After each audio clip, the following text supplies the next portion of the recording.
Lesson 7 is we're starting to go to inequalities now. So in the first unit, we practiced our basic inequalities. Remember, we still have to flip the sign when we multiply or divide by a negative. So now we're going to show different ways how to express the answer. So interval notation, it uses parentheses and brackets to show where the graph starts and ends.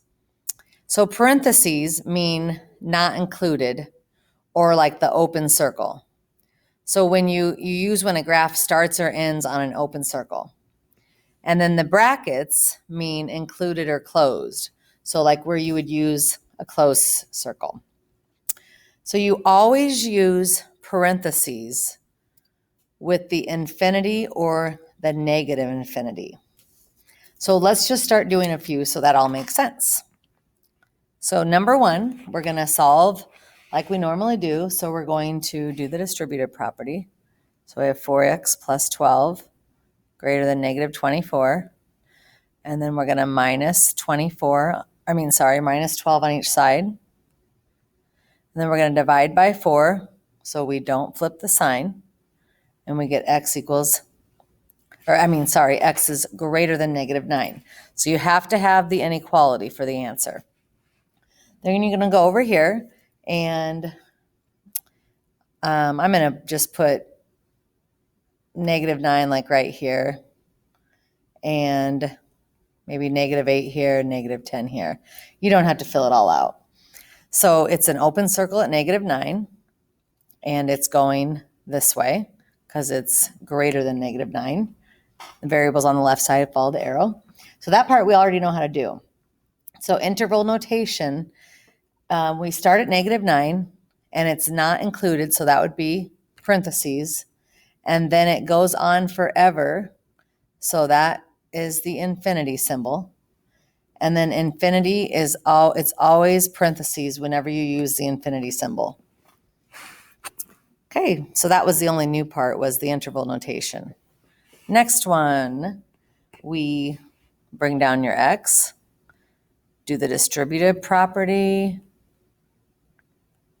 Okay, put those x's together, we get negative 2x, and at the same time I'm going to add 6, divide by a negative 2, so we're going to flip the sign, and we get x is less than negative 5. So I'm going to put negative 5 here, open circle, that way. Okay, and so we always read it from left to right. So up here, I did the negative 9 first because that's the first thing you come to. Here, the first thing we come to is the arrow that's pointing to infinity and beyond.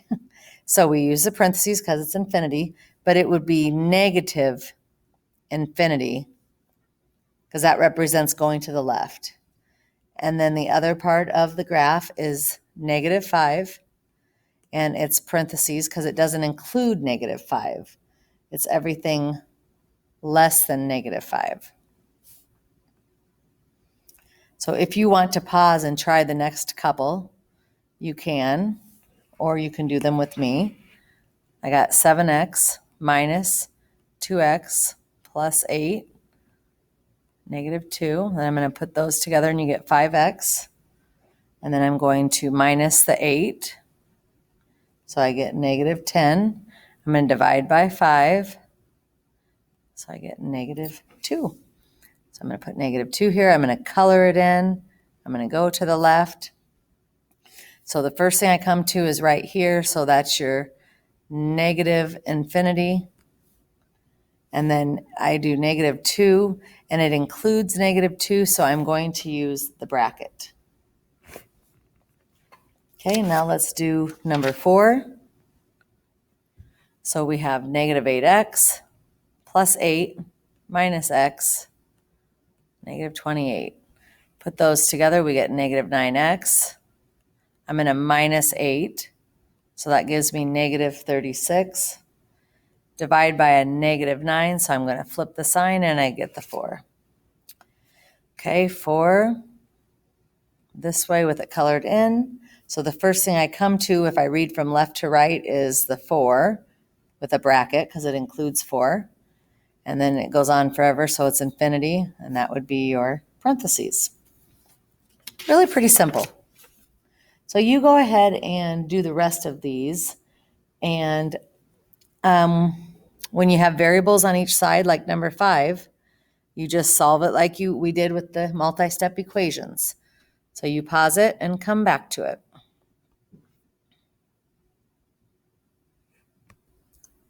Okay, so if you look at your number 5, with variables on both sides, I added the 2x first. So it's, again, just like regular equations, except the inequality symbol. Number 6, same thing. I minused 5x that time.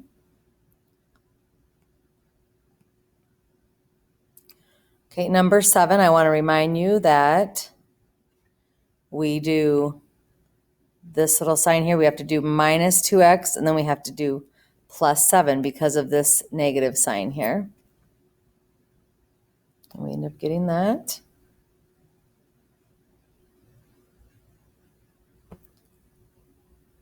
I'll go ahead and pause it again. Okay, on number 8, you should be putting like terms together.